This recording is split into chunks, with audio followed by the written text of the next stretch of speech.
everyone, welcome to Seminars 5 and 6. This video lecture will cover the topics for the next two lessons. So for Seminars 5 and 6, we're looking at securing compliance with ASEAN law and institutions. In weeks 3 and 4, we looked at the rule of law in ASEAN and also the rule of institutions in ASEAN. And we know that for there to be a rules-based ASEAN community, the laws must be obeyed, the laws must be made well, and the laws must be implemented. And for the laws to be implemented well, therefore, we need to have good institutions in ASEAN, strong, robust, centralized, but not supranationalized institutions, so that we can have a rule of institutions in ASEAN that respects the sovereignty of the member states. So, in Seminars 5 and 6, looking at compliance with ASEAN law and institutions, we know that law and institutions may not always be obeyed. So what are the mechanisms that we need to have so that we can have greater compliance and implementation of ASEAN law through ASEAN institutions? If we recall, the Eminent Persons Group report said that compliance is very, very important in ASEAN, and therefore ASEAN law needs to be strengthened and ASEAN institutions also need to be strengthened. The Eminent Persons Group also said that securing compliance necessitates enforcement mechanisms such as dispute settlement mechanisms, and to a lesser extent, monitoring mechanisms. We shall explore over these 2 weeks whether this is really true, where the priority for dispute settlement mechanisms and monitoring mechanisms lie. So just to give us a roundup of where we are, we saw ASEAN as a political creature, ASEAN legal creature, and as I've just explained, Seminars 3 and 4, the rule of law and rule of institutions in ASEAN. And now we are going to look at securing compliance through the various mechanisms in the ASEAN organization, right? We are going to examine the large question, the large overall meta question of why states should obey ASEAN law and institutions, right? Why must they always obey? And what are the instances in which they can disobey? What does compliance mean? And what are the mechanisms, legal and institutional, that we can, use to encourage greater compliance? So looking at the overall question of why states obey international law. So that's what we're going to look at first. Why do states obey international law generally? Then we are going to examine why states obey ASEAN law. And then lastly, in this video lecture, we're going to examine what the mechanisms are we can use to make sure that states obey ASEAN law better and better. So why do states obey international law? Coming back to this question, right? If a state is realist, there are many reasons why states obey international law. If a state is realist, then the realist state would say that, I will obey the law because this law is in line with my best interest, right?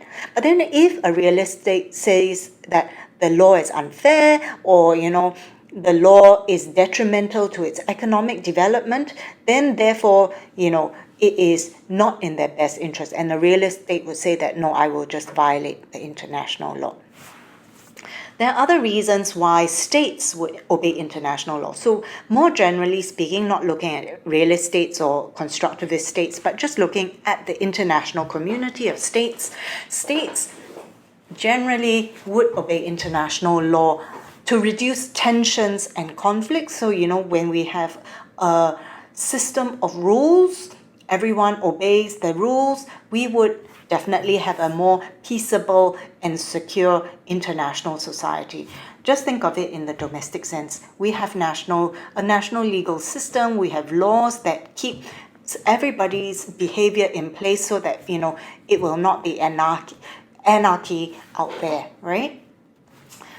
Then for international economic law, there are also economic reasons why states obey international law, right? Because especially in terms of trade and investment law, states want to obey all these international economic laws to facilitate trade and investment, and that further their own economic development.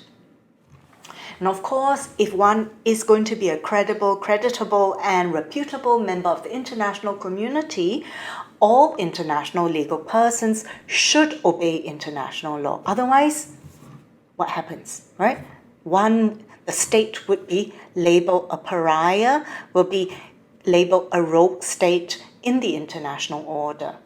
I've mentioned this before, reputation and credibility. And of course, because all states are international persons, the more you recognize, obey, uphold international law, there's greater recognition, external recognition from the international community and also, from human societies, individuals, to recognize that state as an international legal person.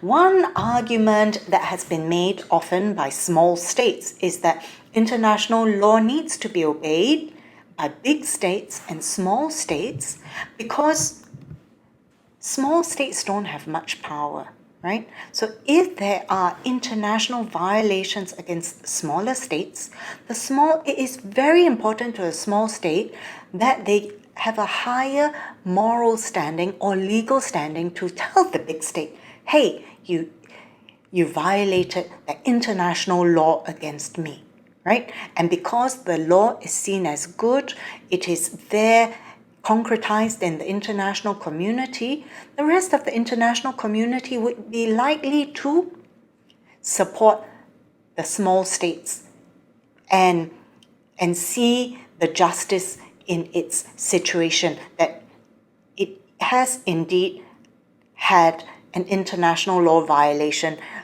against it made by a big state, right? So in this sense, obedience to international law is important for everybody, and small states want big states to obey international law because it equalizes the disparity between the sizes and the statuses between big and small states. And international law gives smaller states some form of protection against the bullying by bigger states, right? Of course, there are punitive measures. Like in the domestic legal system, people are afraid of, people don't want to break the law because they are afraid of being sued. So, for example, in criminal law, you don't want to break the law because you can be prosecuted and then jailed, right? So in the same way, in international law, there may be some fear or at least recognition that if you don't obey international law, then there would be repercussions. Example, sanctions in the economic or political form. And then there's also peer pressure. If you don't obey international law, if a state does not obey international law, then transnational actors, other states, other international organizations will apply a lot of pressure upon you. And sometimes you don't have a choice to obey international law because powerful international actors, such as international organizations or other states, may pressure a state into obeying international law. So then, they won't extend loans or give development aid, so on and so forth. So there is obedience because, I guess, of the advantages one can get, fear of repercussions, so on and so forth. And then, of course, in an international society, there is idealism, right? So if one has a constructivist mindset, one believes in the system, believes in the ideals and the principles of the systems, then states in the international community will say, we obey international law because we believe in its goodness, its justness, and it is good to obey international law because it forms the basis of international society. So international law has become part of the state or the country's mindset, right? A norm internalized by the states because the states see international law as good, as legitimate. So in this sense, there is also the throwback to the rule of law that we saw in week 3, in video lecture 3. Now, apart from all these reasons to obey international law, we know that many violations occur in the world. So sometimes states do break international law. They violate international law, right? So by disobeying international law, these states they choose to stand apart on a different set of values. And why they violate international law may be because they believe that certain laws are unjust, right? So this again goes back to week 3 where we looked at lawmaking or international lawmaking. The more well-made, the more just your laws are, the higher the likelihood of greater compliance.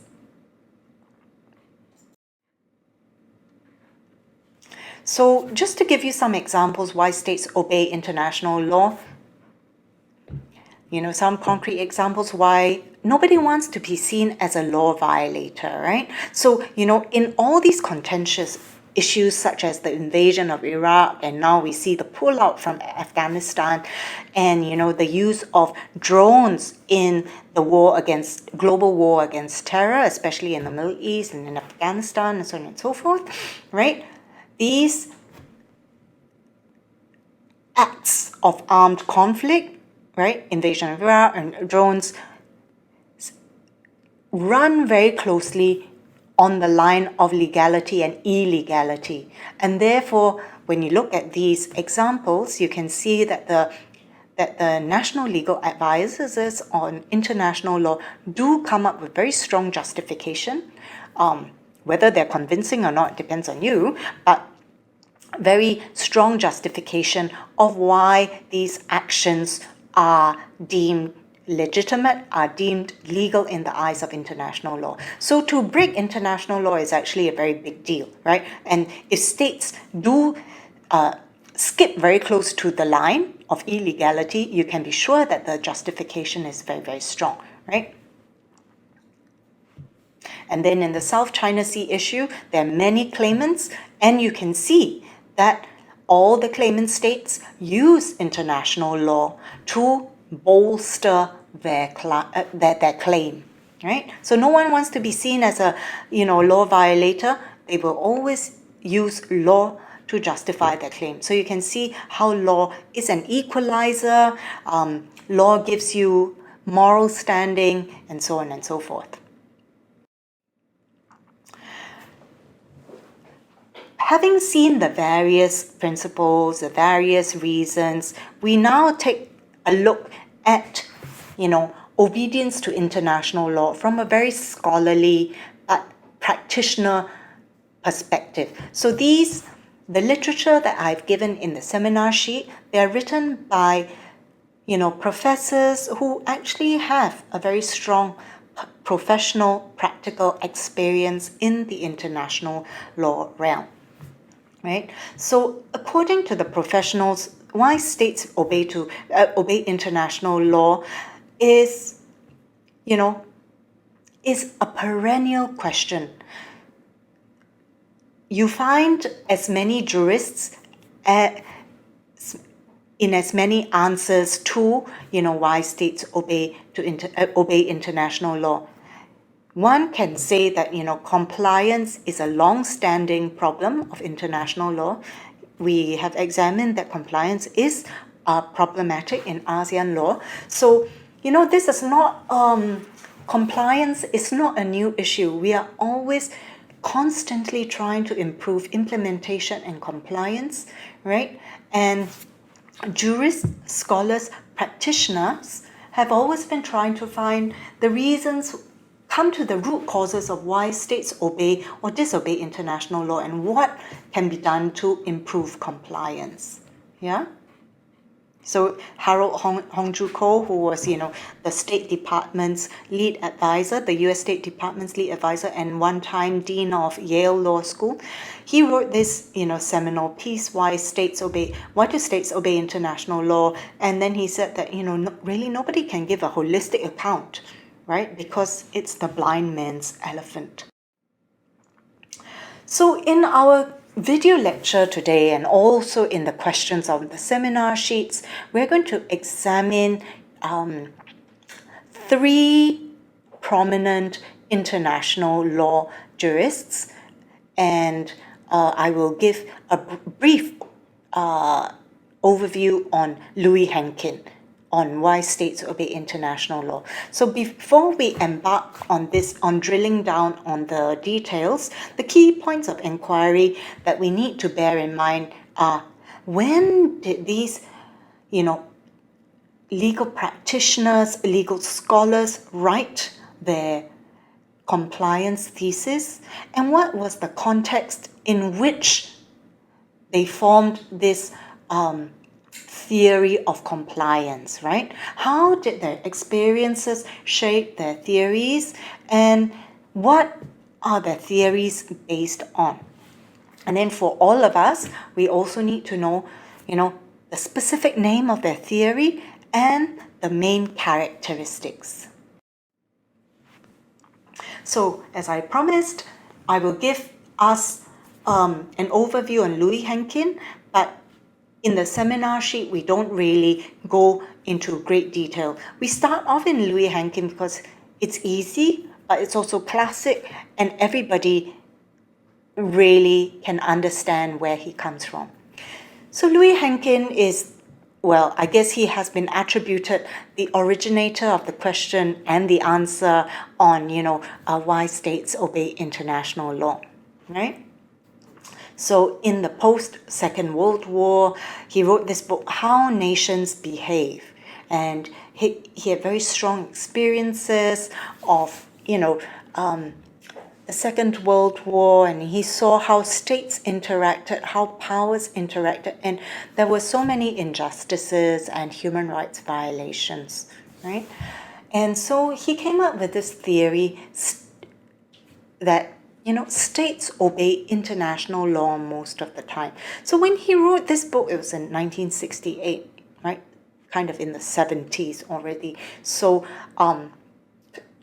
20 plus years after the Second World War. And so then we would be seeing the evolution, the emergence and the evolution of, the United Nations, the growth of international law, and the debate in the post-war era, in the post-Second World War era and during the Cold War, is that, international law is weak, nobody obeys international law, so what's the use of international law? And then there's always this question by classical, Western jurisprudence theorists that say that, international law is not a law. So Louis Henkin wanted to clarify those misconceptions against international law. And he said that, hey, the international community and domestic states and the domestic societies should not discount international law, because international law is quite powerful, is useful, and even if it seems to people and to states that international law is weak, but if we examine more closely, Henkin says that states actually obey international law most of the time, right? So he said that what people are saying, what states are saying at the, public level about international law being weak and international law not being obeyed much, he said that these conceptions are stereotypes and they're wrong, because if we really look at the data, states obey international law most of the time. And he has a very utilitarian, rationalistic kind of viewpoint on international law. And then he says, he explains why he believes that states obey international law most of the time, because they have international obligations, and these international obligations give them advantages, right? Then he goes on to say that states will therefore, because international law is binding on them as obligation and gives them advantages, states will obey it. States will only violate international law if it promises an important balance of advantage over cost. So what this means is that states will violate international law only if the benefits of violating that law outweigh the advantages of respecting the law. Okay? And then he goes on to say, or rather Cole goes on to observe Louis Henkin, that, the obedience to international law goes beyond it being obligation and habit or, advantages, because once there is a habitual practice or acceptance of international law, then there will be the habit formation of following, of observing, of obeying international law. Now let's look at another theory. Fairness in International Law and Institutions, written by Thomas Frank. Okay, so from the 1960s/70s of Louis Henkin, we fast forward about 20 years, the mid-1990s of Thomas Frank, who used to teach at NYU Law School, and he was also an advisor to the decolonizing African nations. So, we have to remember that all the jurists that we examine here have a very strong post-Second World War mindset and context, and this was really the era of the strengthening and the formation of international law. So Thomas Frank says that, moving from Henkin's very rationalistic, very pragmatic way of looking at advantages and of habit and of obligation, Thomas Frank goes to a fairness in international law. So this also ties back to our video 3, our seminar 3 on the rule of law and good lawmaking, right? Where if the law is fair and the law is just, then compliance, obedience to the law will naturally be higher. And Thomas Frank really subscribes to this rule. He says in his book, Fairness in International Law and Institutions, is that states obey the law because the law has a high degree of legitimacy, right? So the states believe that this law is good, is legitimate, and therefore this legitimacy exerts a pull towards compliance, yeah? And not only this legitimacy of the rule, but the whole system of rules or the institutions that emanate these rules or the institutions that has to obey these rules, they operate in accordance with these generally accepted principles of right process. So, you can have a just law, you can have a good law, and that exerts a compliance pull, right? That's one law, one rule. But if you have an entire system of good laws, right, and the laws will form into a kind of legal process, then states will obey this right process because they believe that the system of laws and rules is good. So again, to elaborate a little more, you can see the connection between this Thomas Frank theory with the rule of law issues that we examined in week 3. The law is legitimate because it is clear, right? It has formal, it has just processes. It's validated by formal processes. Then it has conceptual coherence. So, it is logical. It is not an illogical or nonsensical law. And the law has a good normative hierarchy within the international legal system. Okay?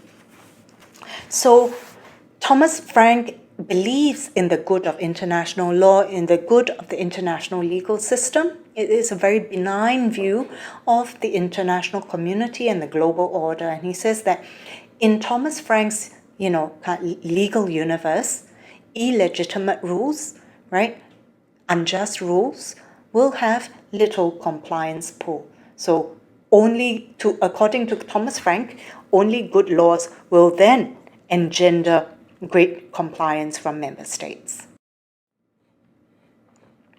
So one thing to add to this is that although Thomas Frank has a very benign view of international law, the international order, right? And he believes in the goodness of well-made international law, but he's also very inclusive. So he accepts the value of other, compliance theories, such as there's the rational theory, right? That, if states are rational, once they see that a state can benefit from obeying international law, then the rational theory applies, right? If the state has an advantage from obeying the law, then therefore that's why the state will obey the law. But Thomas Frank, even if he accepts the rational theory, he doesn't,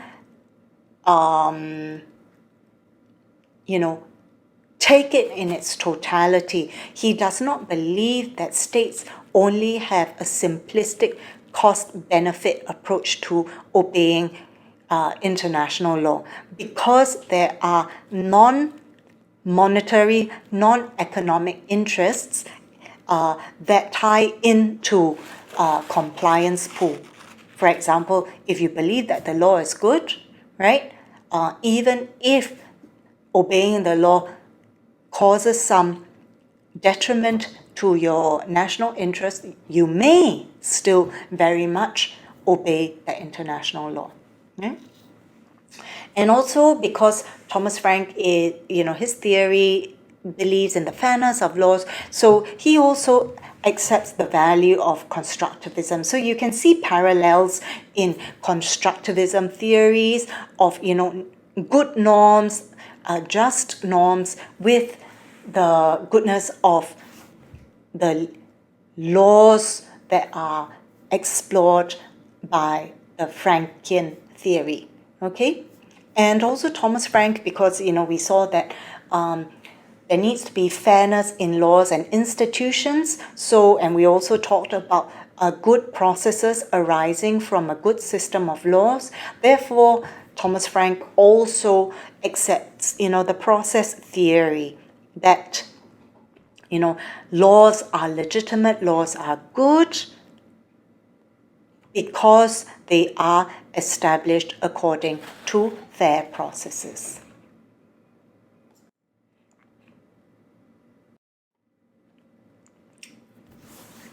Then we come to Chase and Chase, right?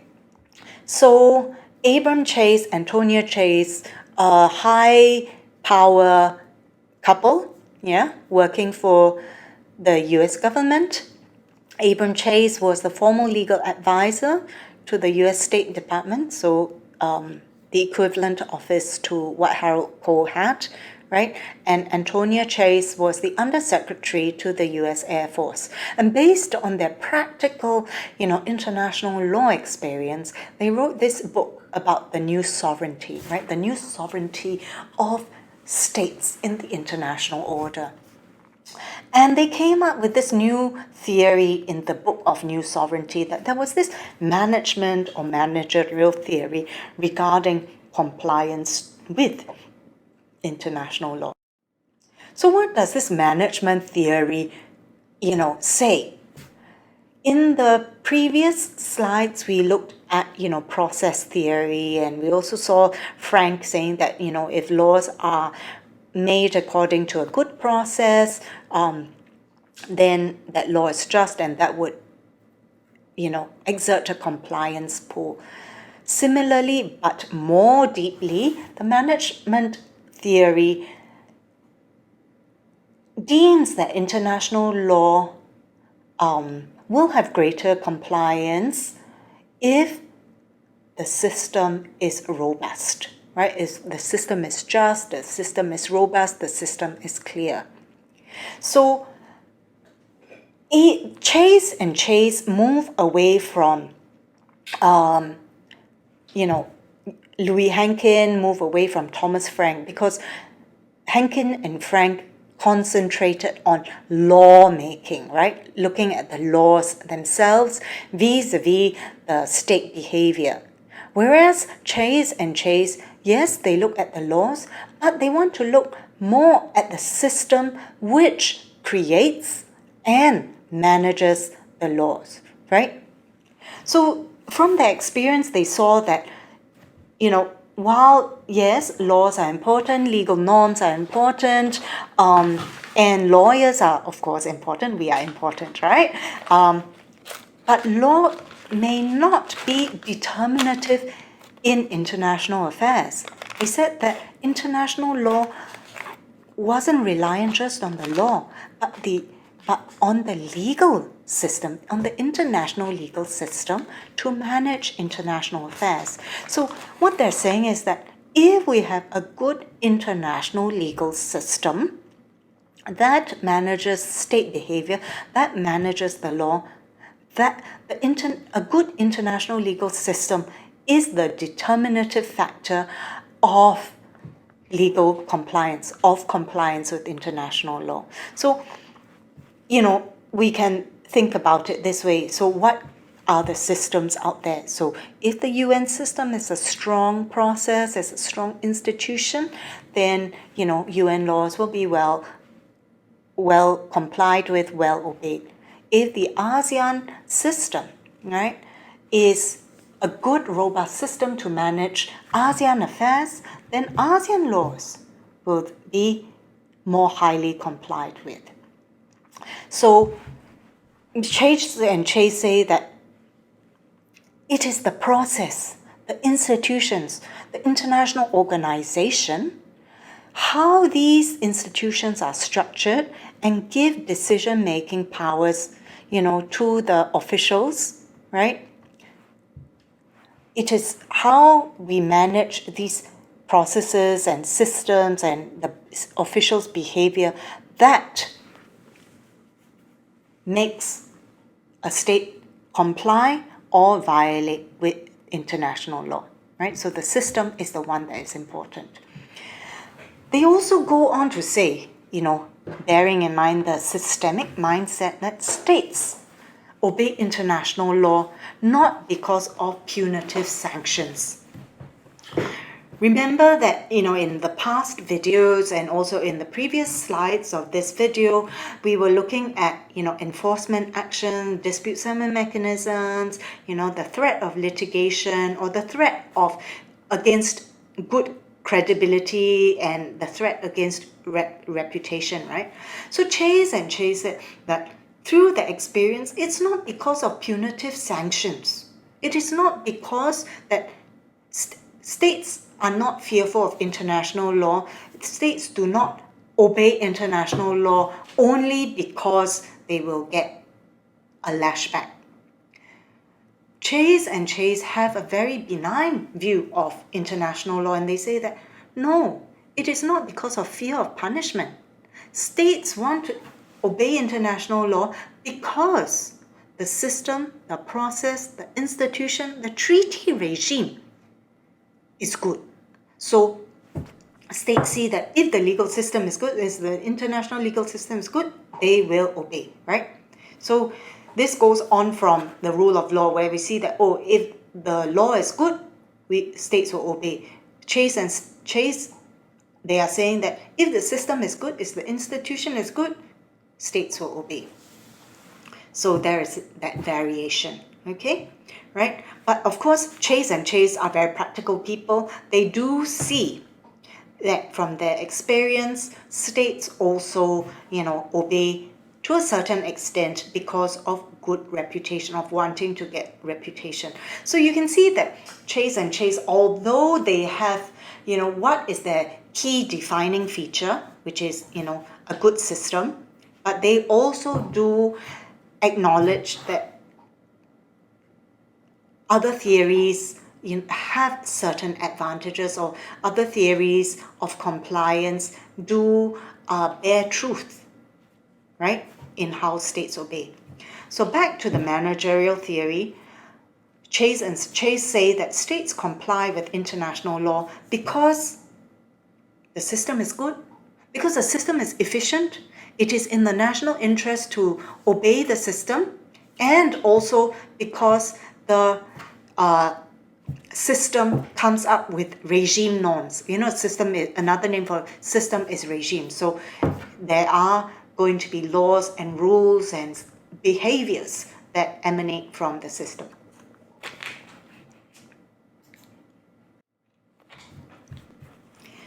If the system is so good, right, and states want to believe and to obey international law, but then in real life we also see violations of international law, what is the reason for non-compliance? So Chase and Chase, in their theory, they say that since states want to obey international law, the ambiguity or indeterminacy of treaty language, right, emanating from the organization, if the law is not well made, right, then that detracts from state compliance with the law. Right? So if the international legal system does not make good law, then there will be greater non-compliance. Then there's also another reason for non-compliance. There's a lack of capacity, right? There's this lack of capacity. Not all states are created equal. They're not all powerful. They're not at all as rich. They're not all, staffed by many, many international lawyers. So there may be a lack of capacity. You may well see that a developing country may not be as well equipped to obey international law as a very advanced nation with many international lawyers. And of course, non-compliance can also happen between, this is perfunctory. By the time you sign or you accede to a treaty, and by the time the treaty is obeyed, there may be a short time lag, right? So what I want to do is to flip these international law questions back to the ASEAN context. Can we see non-compliance in ASEAN happening due to these issues that Chase and Chase raise, that it is because of a lack of capacity, that the system may not be as strong or well constructed as it can be? Is it because that there is ambiguity and indeterminacy in ASEAN laws, right? So how do we apply the Chase and Chase theory to the ASEAN context? I think we can, and we have drawn some parallels. So how do we minimize non-compliance in a management system? Because Chase and Chase say that everything boils down to the system, it's a systemic fault if states violate international laws. It's not because states are willful.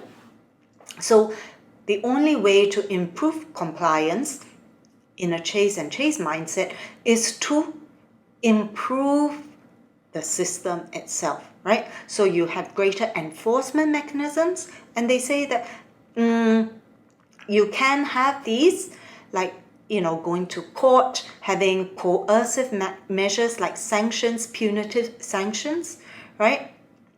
But then Chase and Chase say that these sort of punitive enforcement measures are not as effective.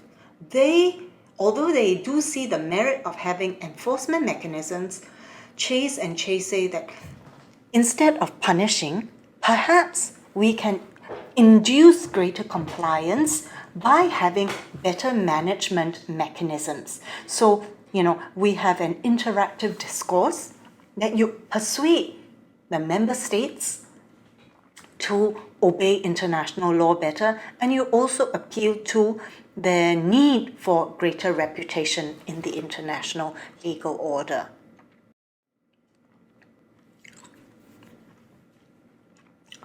So, what are some of these, steps to redressing non-compliance behavior?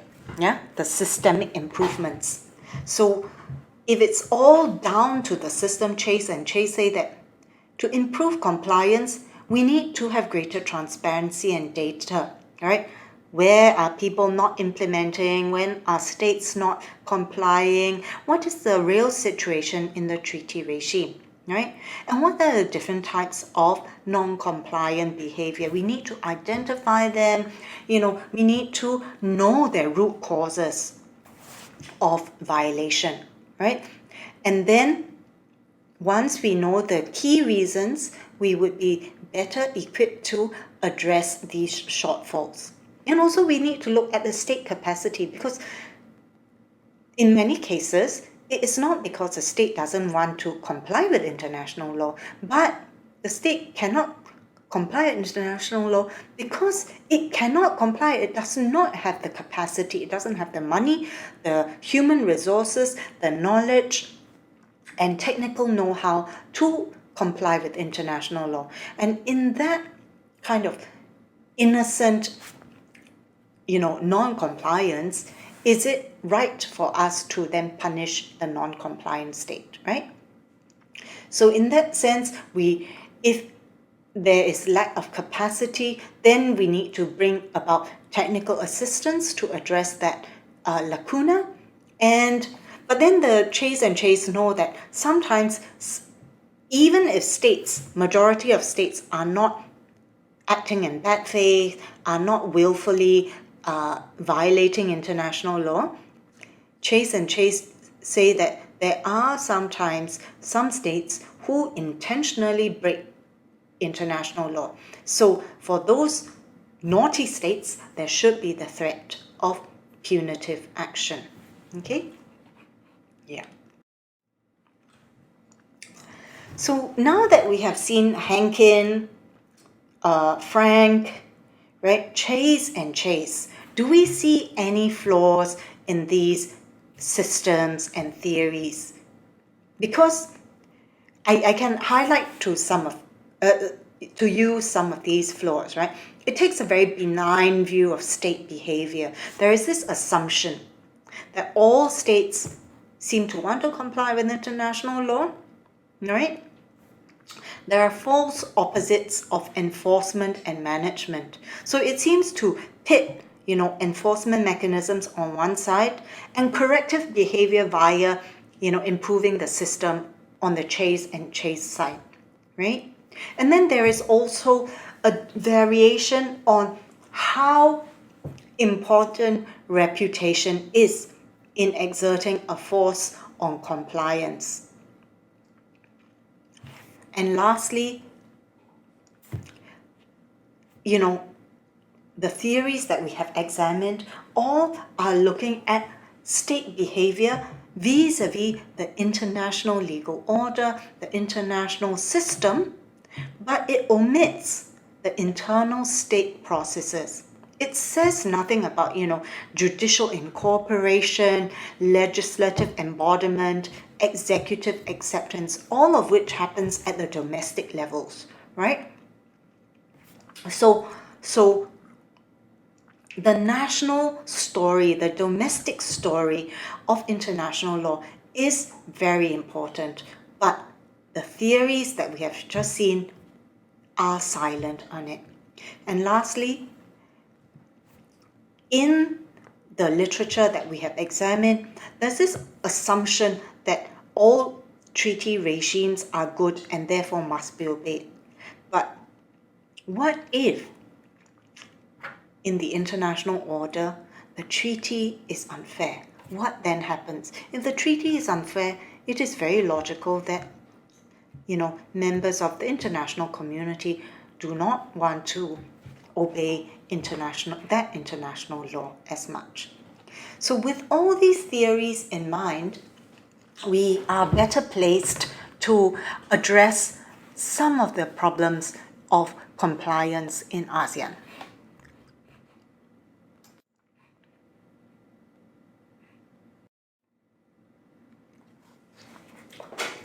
We look lastly at Harold Koh. He says that due to the shortfalls that we have just discussed, right, there needs to be a new concept. So Harold Koh came up with the transnational legal process. And what does it mean, transnational? So from the international to the domestic plane. Yeah? So he says that compliance with international law will come about when that international law is internalized at the domestic level. So you can see, you think about international law as ASEAN law.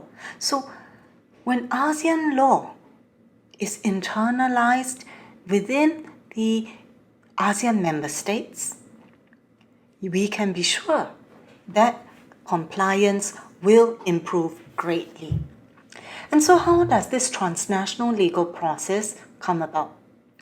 Harold Koh says that there are 3 stages: interaction, interpretation, right? So you interact with the laws, then you interpret the laws because you interact with it, you come into contact with it, you work with that law, you interpret it. And then finally, you internalize it. It becomes part of your modus operandi, especially in the domestic level. And therefore, by the time it comes to level 3, international law becomes, embedded and meshed in domestic decision-making and the political and legal processes of a national government. So, having looked at the various theories, we turn now to cast our eye on ASEAN. How can we assess, examine ASEAN and its practice of compliance, ASEAN and its practice of international law? So, do ASEAN member states, obey ASEAN law most of the time? Or do ASEAN member states violate ASEAN laws some of the time, right? And what are the reasons behind ASEAN states' non-compliance? What are the reasons behind ASEAN states' compliance with the ASEAN law, right? And what would the mechanisms be to improve compliance with ASEAN law? So looking at these 4 theories, our next assessment is to see how we can apply these theories to ASEAN. Would you use one of these theories in its entirety, or would you pick and choose certain principles from any of these 4 theories and construct your own theory of ASEAN legal compliance, right? So with that in mind, we examine ASEAN and compliance in line with general international law theories of compliance. So I think we have to be honest, right? The Eminent Persons Group and also many scholars and practitioners in ASEAN acknowledge that ASEAN has a compliance problem, right? Just after around the time of the adoption of the ASEAN Charter, this statistic was set up. Everyone seems to know this. In the past, before the adoption of the ASEAN Charter, only 30% of ASEAN agreements were implemented, right? So we will improve our compliance problem in ASEAN. And how can this be done? So, and we also saw that the Eminent Persons Group said we definitely have a compliance problem in ASEAN. ASEAN needs to have a culture of honoring and implementing its decision agreements, right? So you can see there's this culture, this is normative, this is kind of in principle, right? So this could match with Chase and Chase because of the normative aspect and also the Frankian aspect of normative behavior. And then, non-compliance can undermine ASEAN's credibility. So for ASEAN, reputation could be, I'm not saying that it is, but it could be also a good driver of better compliance. And then lastly, there's the rational behavior, disrupt ASEAN's efforts in building the ASEAN community. So if we want to get real advantages, substantive economic development, these are all real-time practical advantages we get from integration, right? So if ASEAN member states are rational actors, the rational behavior will then exert a compliance pull. So I have already given some examples of how the theories could be applied to ASEAN. What are some of the non-compliance issues in ASEAN? And then once we highlight these, we will be able to, better understand how we can apply the theories to, the compliance theories to ASEAN. Why does ASEAN have a bad compliance record? Is it because it's realist and self-interested? So, this might go back to what we read in Seminar 1, right? And also the ASEAN Way in Seminar 1, is this a layover of the behavior of ASEAN as a political creature? That, it was informal, it was overly flexible, it didn't want to be legalistic, right? And then maybe some things are structural and institutional. So this would go to Chase and Chase, that, ASEAN may have had low levels of legalization and institutionalization, or it can also go to Frank, low levels of legalization, go to Henkin, low level of legalization, goes to Chase if it has a low level of institutionalization. Or maybe more broader aspects, that there's some habituated practice, right? In Henkin, they said that we can have better compliance if we form good habituated practices of compliance. So in the same way, we can have bad habits of non-compliance. So does ASEAN have this sort of like path dependence towards non-compliance? Or is it institutional, where there's a lack of information that we don't know, we really don't know what is going on, how to comply, or whether to comply, when to comply? Or is it because we have a lack of capacity in ASEAN, in the ASEAN Secretariat, or a lack of capacity in the individual member states? Or is it more normative, like there's a lack of faith in the system, that ASEAN member states do not believe in ASEAN, right? So what are some of the problems? Or is it legal ambiguities, that ASEAN laws are not well made? Or is it that we do not have a court, we have unrealistic dispute settlement mechanisms? Or is it, going to the Harold Hongju Ko's theory that we are not translating ASEAN law to the domestic legal systems of ASEAN member states?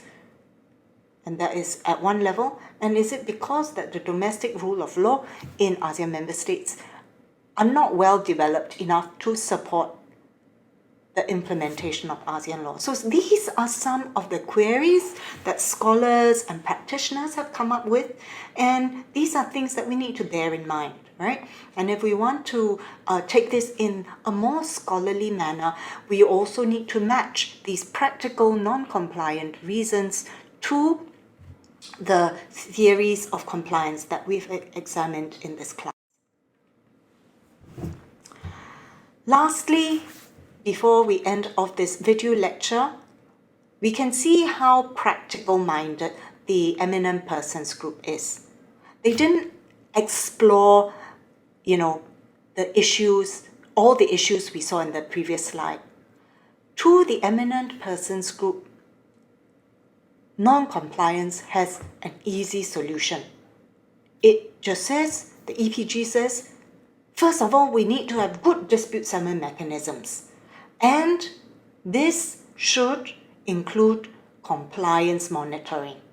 And lastly, we need to have some sort of centralized bureaucracy, such powers of monitoring vested in the Secretary General. Right? So they saw it in terms of strengthening the institution rather than, good lawmaking, good system strengthening, so on and so forth. So I think what I want to end the video lecture off with is that the Eminent Persons Group gave a very straightforward, answer to resolving ASEAN's non-compliance. But as we have seen in the previous slide, compliance has many other facets, and those also need to be addressed if we want ASEAN law to be better complied with by the member states.